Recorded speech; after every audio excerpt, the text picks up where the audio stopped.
This video series covers a trip by caravan that started in Brisbane and went via Rockhampton to Birdsville, the Red Centre, Gawler Ranges and Flinders Ranges and back to our home in Brisbane.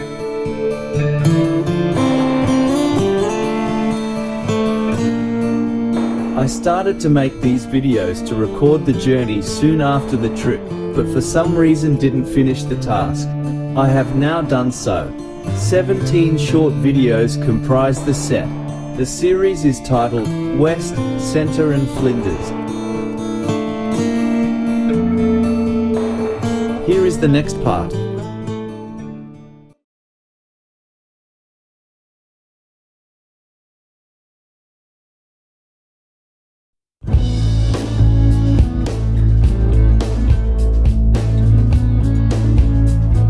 There is a handful of must-dos at Birdsville. On day one we set out to visit them, starting at the bakery and pub.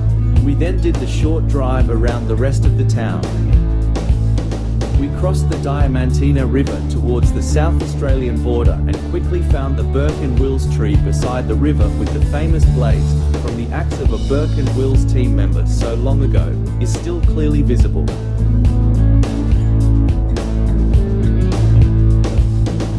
At the racetrack, work was underway in preparation for the September 2016 races, but this event never occurred because it was washed out by heavy rain across the area.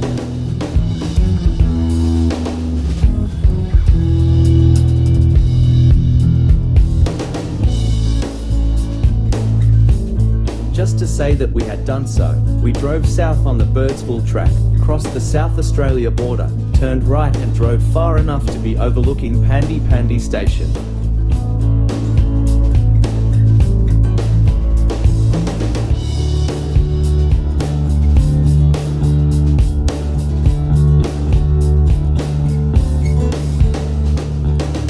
We then turned back north and re-entered Queensland, pausing to read the signs and take photos.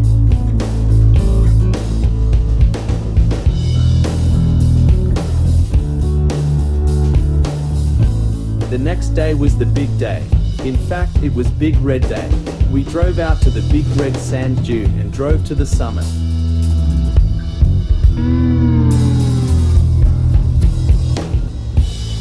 When you leave Birdsville to drive to the Mungo Thiri National Park, you reach the first major sand dune at Little Red. If in a suitable vehicle, you can just drive over it and keep going. We parked at the start of the soft sand and walked to the top. The desert stretched to the next dune. We turned right and drove along the base of the dune to the start of the Big Red climb with the dune on our left and the area where the Big Red Bash is held, on our right. Then I did the longer walk to check the surface of the Big Red track.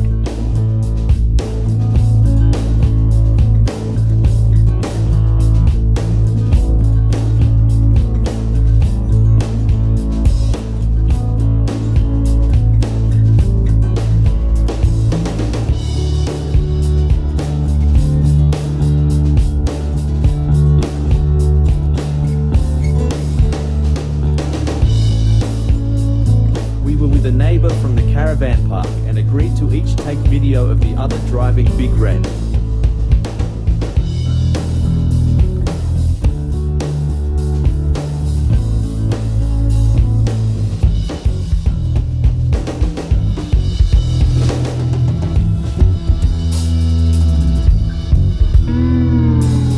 The neighbour's ascent went off without incident, but when my turn came, another camp park neighbour decided that he would take a stroll up the track. So, my ascent was put on a brief hold.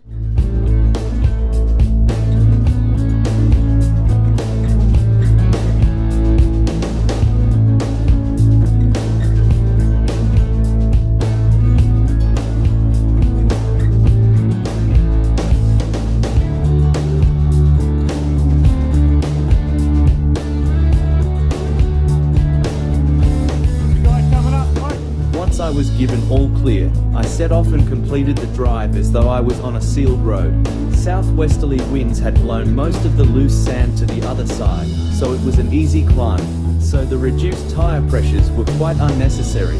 It was a bit of an anticlimax.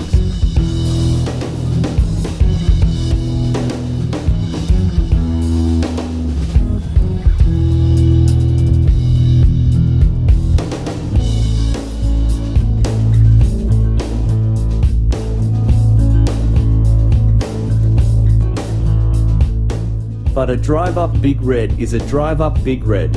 No matter how easy, it is on the record forever. Big Red conquered. We returned to Birdsville Bakery for that curried camel pie.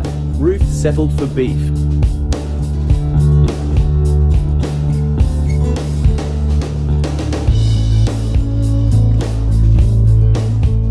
Later, we adjourned to the Birdsville Hotel for that mandatory drink. Fortunately, we didn't require the services of the desert rescue truck. A look at the burned-out ruins of the old Royal Hotel took us up to sunset. We moved on the next day. But I asked myself, why didn't go back to Big Red for a sunset photo? That feeling is known as photographer's regret.